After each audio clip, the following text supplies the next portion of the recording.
I said here, no more borrowing for consumption. You have heard them say we don't have structures.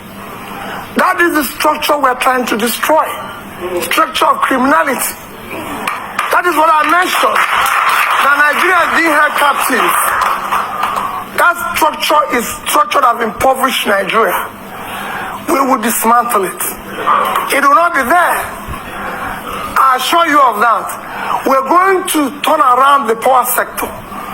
Nigeria generates about 5,000 to 6,000. That's 5,000 to 6,000. Sorry. And South Africa, the second biggest economy, 60 million people, generates about 40,000 to 50,000. And South Africa declared emergency in power and said anybody can generate up to 100 megawatts without license. So somebody who is 60 million generated about over 40,000 declared emergency. What do you think somebody with 2 million people generating 5,000 to 6,000 will do? War. I'm going to declare war on power and I'll solve it. Anybody who stands on the way, so be it. Bringing back foreign investor is very simple, Paul.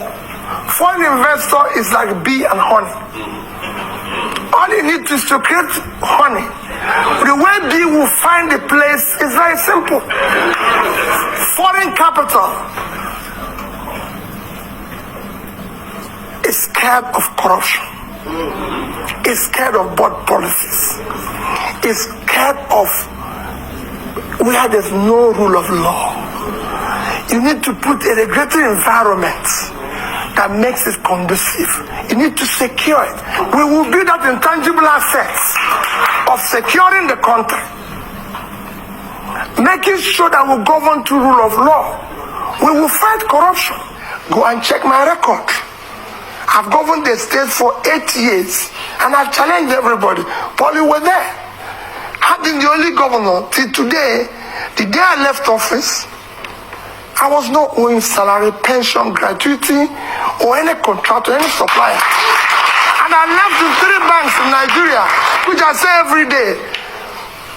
Access Bank of Nigeria, Fidelity Bank of Nigeria, and Diamond Bank.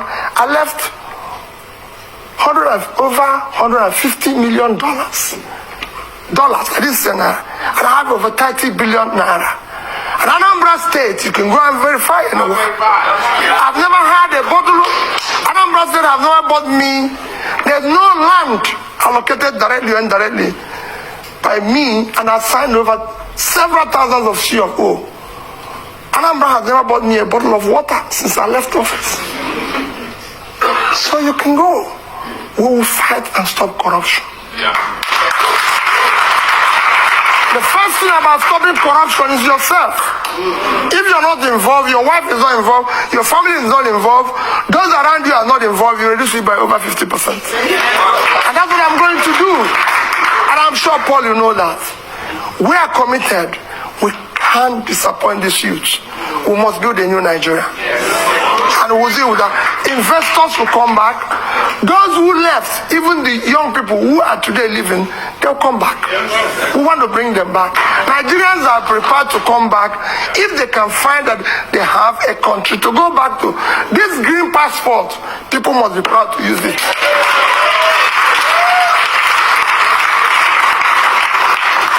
On the issue of capital, where do you find money? My young brother, there's nothing wrong in borrowing.